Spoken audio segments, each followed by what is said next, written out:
Hi there, everybody.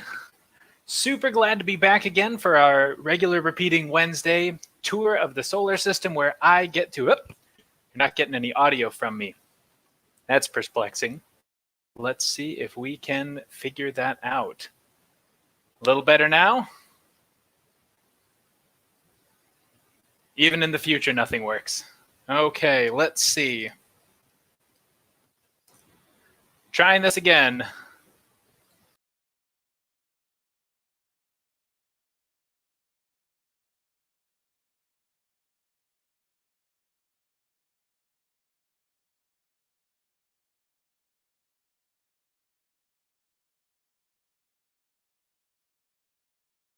Can anybody hear me? Okay, cool. Just Ethan can't hear me. That's not important. As long as all of you can hear me, that's the important bit. So, my name is Josh. I'm part of the Morrison Planetarium team at the California Academy of Sciences, and tech issues aside, I am absolutely thrilled to be here with all of you today. We are going to be checking out some of the stuff in our very own solar system, but really, this should be a chance for you folks to do some exploring yourselves. If any of you have something that you would love to check out in our solar system, we're going to be using the Open Space software to go see it. So, suggest away. Give me something that you think would be really cool to see, and we will see if we can squeeze it in.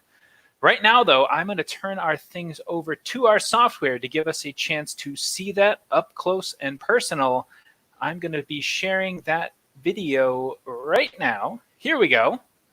So this is what you were seeing before, and hopefully it looks just as good right now. We are looking out into space. That pale blue crescent you see right there is our very own planet Earth. The blue is coming from light from our sun, bouncing off Earth's oceans, and a little bit of our atmosphere too, giving us that beautiful glowing blue. Now, from this far away, it's a little hard to see some of the details of planet Earth, but if we dive in just a bit, you can see that ocean glint, those white clouds. You can even see way over here some of the lights of human civilization hanging out. This looks like the Near East, maybe the Saudi Arabian Peninsula right there. But if we take a moment, we can fly all the way across the Pacific, much faster than even planes, and get a chance to see our own part of the world, North America, specifically California, specifically right around the California Academy of Sciences. If you look right over here, you might notice something a little cool. Check out those clouds. Now, take a look outside your window. Is it super cloudy today? It's very cloudy from where I am in South San Francisco for sure. Yesterday was a little cloudy too. There might have been some rain. Well, this photo was not taken a month ago or even a full day ago. It's being updated constantly. And this shows us our part of planet Earth right around noon yesterday. So things are a little cloudy then. Lo and behold, it's cloudy on our image. Now, this is taken by the Suomi spacecraft, a partnership between NASA and the NOAA agency. But they look at the cloud patterns, the changing weather of planet Earth to get a better understanding of how our planet's weather is moving, and how our ocean systems are moving too. So we could spend a whole show looking at planet Earth, but I promised you a bigger solar system. Let's go and check out some of my favorite objects. Sounds like maybe Lynette's too, some of the moons that travel around Jupiter. We have quite a few moons to choose from when we're talking about Jupiter. To get to them, we are going to aim in the Jovian direction and zoom into the outer solar system. If you find Jupiter in the night sky, it shouldn't be too far away from Saturn. Lo and behold, when we look at them in our solar system right now, they're really not that far apart. Coming into Jupiter, though, you can see Jupiter itself's most distinguishing feature, that great red spot. Now, this is useful for a lot of things, but I think the most important one is a sense of scale. In the Jovian system, the planet itself is big. Jupiter is really big. So trying to remind yourself how big Earth is, the Great Red Spot is a useful tool.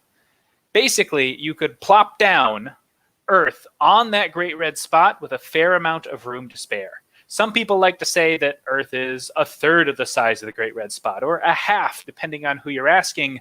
But the Great Red Spot turns out changes size a little bit. So these days, I'd say it's a bit smaller than the Great Red Spot. But still hold on to the Great Red Spot as about an Earth-sized thing. And looking around here, you can see these 4 orbits. Those are the 4 major moons of Jupiter, but not the only ones by any stretch. There are tons more, but if I turn them all on, it makes my computer really unhappy. So let's go visit one of the ones that I think is coolest. And by coolest, I mean coldest. Let's go check out Europa. Europa is not the coldest spot in the solar system, a far stretch from it. It is, however, a pretty chilly spot. Oh no, my Europa texture didn't load. Well, Europa has a very icy surface. It's covered with some interesting blue cracks. I would love to show it to you, but my computer's not cooperating. But if you download OpenSpace from the OpenSpaceProject.com, you can load it up on your computer, and I promise it will look better than mine. I tried to get fancy. I'm paying the price. I flew too close to the sun. But I can show you some cool moons. I checked one of them earlier, and this should still be working. Think less cold, more hot. The surface of Io is covered with something we associate with high temperatures here on planet Earth. This is Io. Io, or Io, depending on how many Greek classics you've studied, is a moon with tons of volcanoes, lots and lots of activity on the surface, and even deposits from those volcanoes. The surface itself doesn't seem to have much of an atmosphere, so the surface would be pretty chilly, all things considered, but a very active, very warm place right underneath that surface. The very moment you get some pressure holding stuff in, you get a lot more activity. Now, I sometimes think that Io looks a little bit like a cheese pizza you're too close to, maybe kind of a gross cheese pizza, given these strange dark spots. But it is a volcanically active place and one that we are eager to study more. Turns out Europa and Io have the same mechanism of heating. They receive little bits of energy from Jupiter itself as they orbit around it. Jupiter's sort of squeezing or massaging, and that keeps things relatively active. Now, discovering the moons of the outer solar system has been a really big deal. We're going to head out to another one called Titan, but Titan does not exist around Jupiter. Titan exists around Saturn. So great suggestion, Chihiro. Now, when we get to Titan, this is a really cool moon for a number of reasons, but one of them is that it's a moon you can pretty easily see from Earth if you have a telescope. If you were to point a medium-sized telescope, let's say about 4 inches or around there, you would be able to see the rings of Saturn pretty clearly.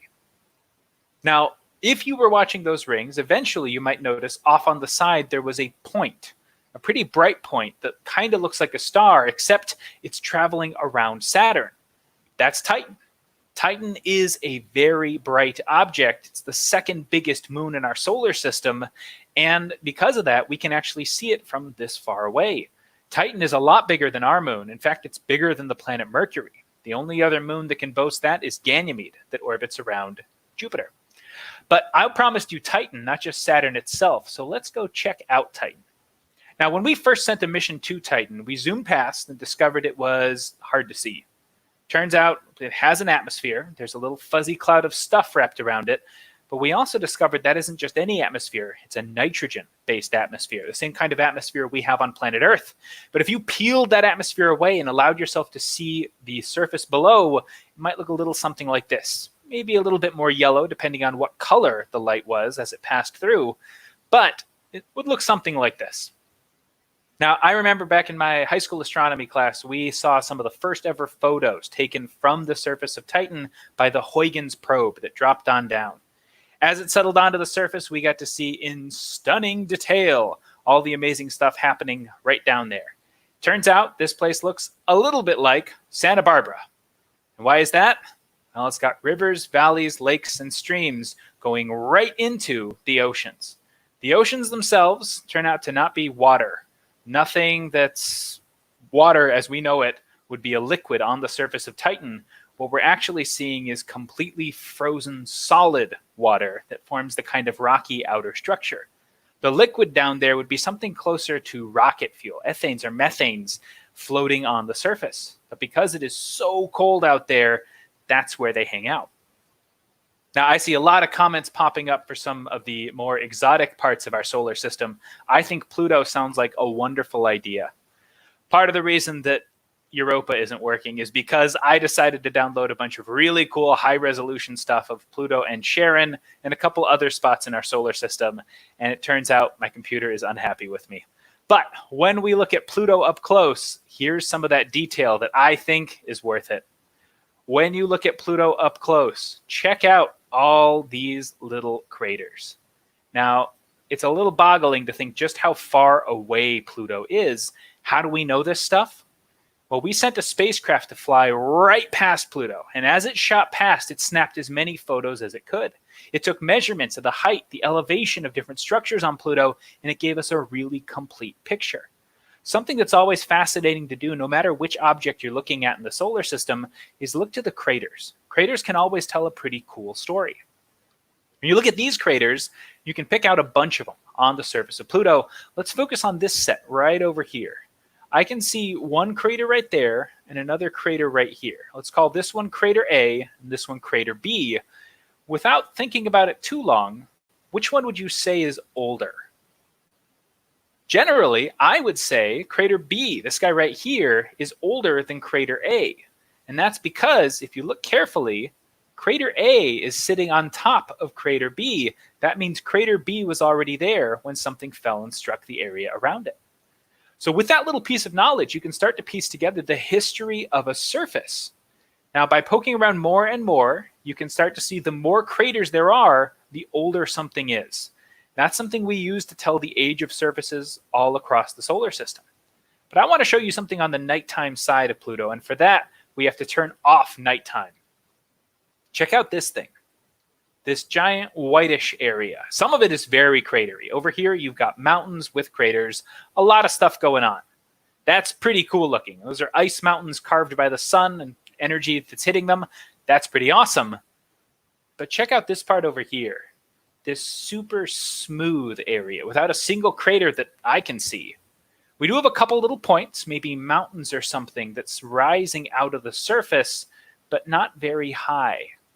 When I fly around here on the surface of Pluto, and you can do this for yourself if you want to check it out, really what we're seeing are this glacier-like flow of nitrogen, where we think nitrogen on the surface. It's a little bit like toothpaste. Toothpaste sitting on the surface, a bunch of goopy material floating around. Now, nitrogen's what we're breathing here, so that's a good way of thinking about just how cold Pluto is. Our air is solid and on the ground. That's pretty weird. Now, Pluto does have a tiny bit of an atmosphere, something New Horizons was able to prove as it sailed past. It turned around and snapped a couple photos on the way out. But we've been doing great shakes on some of our frozen moons, and I saw somebody requesting Enceladus. Now, let's see. Have we got some Enceladus info we could share? Absolutely. So Enceladus is a little bit like Europa. And when I say a little bit, I mean little. Enceladus is a much tinier moon than Europa. Europa is bigger than our moon, and Enceladus is much, much smaller. But when we get close to Enceladus, we're approaching it from the nighttime side. I can rotate you around and show you a gleaming invisible surface again. My computer is not happy with our ice moons right now. I feel so bad saying this, but again, if you download it, you can check it out yourself. There's some really cool stuff to see. Now, one thing we can look for on Enceladus are what are called the tiger stripes. There's a bunch of parallel lines going across the surface that seem to be cracks in the ice. We've actually seen some material blasting out of those. There's ice geysers on Enceladus, and they are amazing. Proof that there is liquid, active water moving around in our own solar system is one of the best potential spots we have for life. So people are starting to turn their eyes to ice moons like Europa and Enceladus to really maybe be the next place for exploration. Okay, somebody said Mars. Well, when I talk about exploration, Mars is a great spot because Mars has had almost more active missions than any spot except Earth. So in exploring Mars, we've had rovers on the surface, we've had orbiters going around it, even a few flybys like Mariner back in the day. But Mars is a very well-studied planet. Basically, we've spent a huge amount of time and money mapping it. Why? Mars seems to have a ton in common with Earth. Starting from the coarsest things, we're about the same distance from the sun. Earth's a lot closer, Mars is a lot farther. But as part of that, we are both rocky planets. We're different sizes. Earth is a lot bigger than Mars. But as we zoom in, you can see that cratery surface. There are mountains, there's dry river beds, but we don't see any liquid moving on Mars today. There are some nice hints that once upon a time, Mars did have a fair amount of water, and it had water on the surface for a long time. For a while, scientists were concerned that when we finally found evidence of water, it would be like flash floods, water moving across the surface quickly and then disappearing. And that's just not the case. When we look around on Mars today, we can see evidence of water being deposited in one spot for months and months and months, slowly building up areas. I shouldn't say months, I should say years, decades. So we get a more holistic picture of Mars being a wet place for a very long time.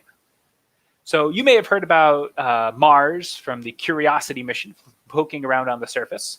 That's in the sides of Mount Sharp right now. But let's check out another feature I see right up here. There's a whole bunch of cracks moving around. This could almost be a riverbed too. If you spend enough time looking at Mars, you will see river-like features without even knowing the exact spot to go to. There's a ton of really cool stuff. Mars does have ice caps similar to ours. We thought they were all carbon dioxide ice, but these days there is some suggestion there could be water ice locked up in there too. And while Mars does have these sharp river valleys, I will say Mars's most famous valley probably has nothing to do with water. That's Valles Marineris. Remember the Mariner mission I mentioned flew past Mars and never stopped? It wasn't being rude. That's what it was designed to do. But as it flew past Mars, it took a couple quick shots.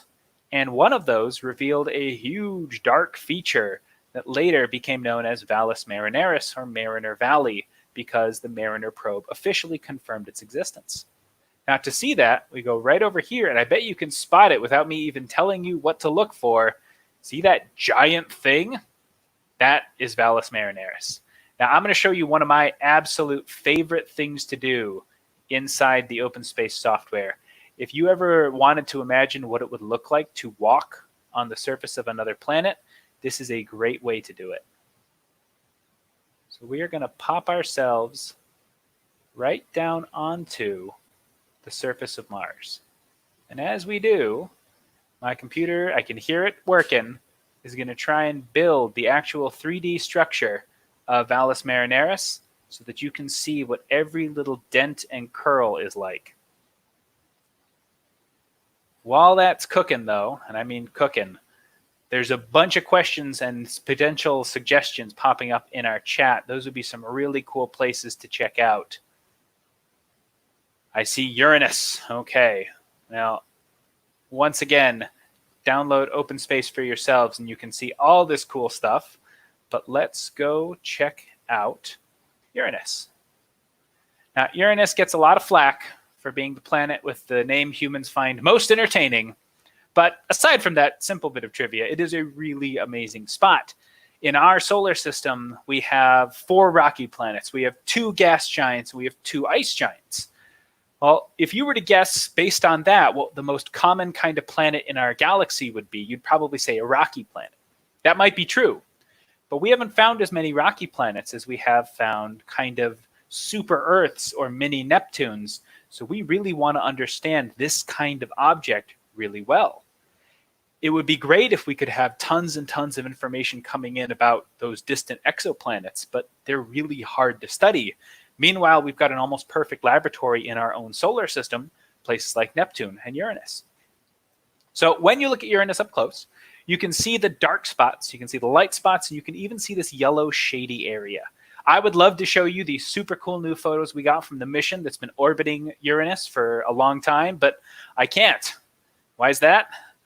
They don't exist. Turns out we have never sent a mission specifically to Uranus. One day, I really hope we do. Because this kind of planet is so common in our galaxy, it would be hugely beneficial to know more about them. But since we haven't yet, there's not much I can tell you. We can take a super quick swing past Neptune, though, because I did see that pop up in our chat. If for no other reason than to show you the color contrast, check this out. Uranus had that kind of robin's egg, yellowy blue. It's very beautiful. But Neptune, I think, can steal the cake for blues, too. That deep purple. That's absolutely amazing. Again, we see dark clouds and light clouds. There's even a dark spot floating around. But when we talk about these ice giants, they are still a very mysterious thing. Given our predilection for ice moons today, there is one more spot I want to stop, and that is Triton. Now, when we talk about Triton, It is another gray sphere. The universe. It's not cooperating with me. Where is the Mars 2020 lander going to check in at Mars? I believe there's still some discussion about the exact spot, but if someone has more information about that, I would love to find out. Last I heard, there was still some debate about where it's going to land, but it has been named, and its little robot probe companion has also been named, which sounds super cool. Okay, we had a request for Ceres. I tried this a week ago, and it didn't work out. But I will tell you, this time I'm more confident we won't just get a boring gray sphere. We will get Ceres, which in no way looks like a boring gray sphere. What's that, you say? This looks like a boring gray sphere? No, that's actually Ceres. It has a gray color. It's bumpy.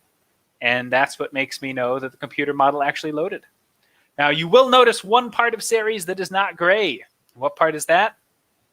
These two weird white spots. Now, those white spots were super exciting when we first zoomed past.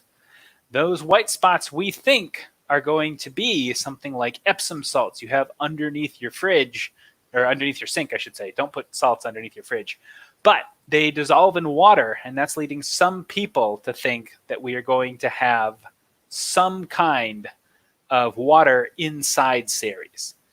Now, Ceres is pretty awesome. Okay, we got a request for the sun. I think that is super doable, especially since from South San Francisco, I haven't seen the sun today, so this is nice just for me to remind myself that it still exists. When we get to the sun, you're going to think, wow, that looks big, but everything looks to be about the same size on Josh's computer screen, so how do I know that's actually big?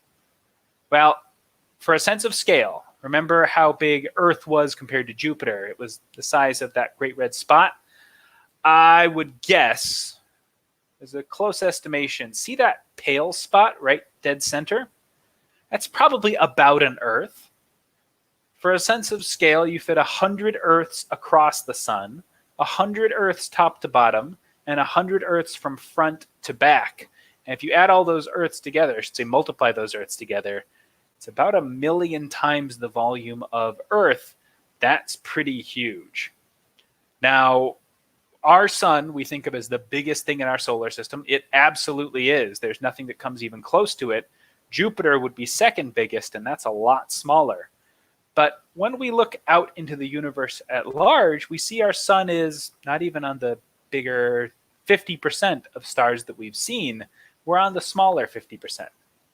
That being said, the small stars are more prevalent, more common than the big stars. So it's kind of like bugs here on Earth.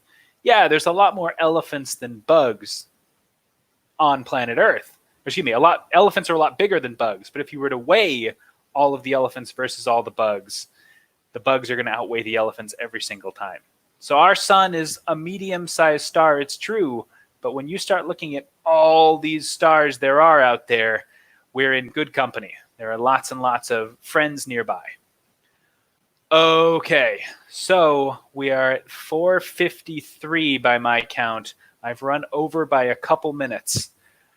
Jezero Crater is the destination for our Mars 2020, called Perseverance now, I think. So Perseverance and Ingenuity, its little robot buddy, are going to be checking out Mars, hopefully blasting off later this year, and in the months and years to come, giving us an even better understanding about planet Mars. Okay. But we aren't heading to Mars. We are heading back to our very own planet Earth, that beautiful blue shining out from it. I would like to thank all of you for flying around. You seem to have a ton of great suggestions, and I can only say, download this software, fly around yourself, do some exploring, and if you come up with more things to check out, by all means, tune in next week and suggest them. Now, for today, we are ending, but come tomorrow, we are going to have a Q&A, as well as a night sky update with Bing Kwok, Assistant Director of the Morrison Planetarium. And on Friday, a very special talk from our director, Ryan Wyatt, with Robert Hurt from the Spitzer mission, telling us all about the TRAPPIST-1 exoplanetary system. So tune in, stay tuned, We are always happy to share, and if you come up with more questions, put them in the comments. We'll be swinging by tomorrow to try and answer as many as we can. Thank you all for spending some time with us. The software is OpenSpace. OpenSpaceProject.com is where you can download it. We love seeing you online. We wish we could see you in person, but until we're allowed back in the museum, this is the best we got. So thank you all for joining us, and have a wonderful rest of your day.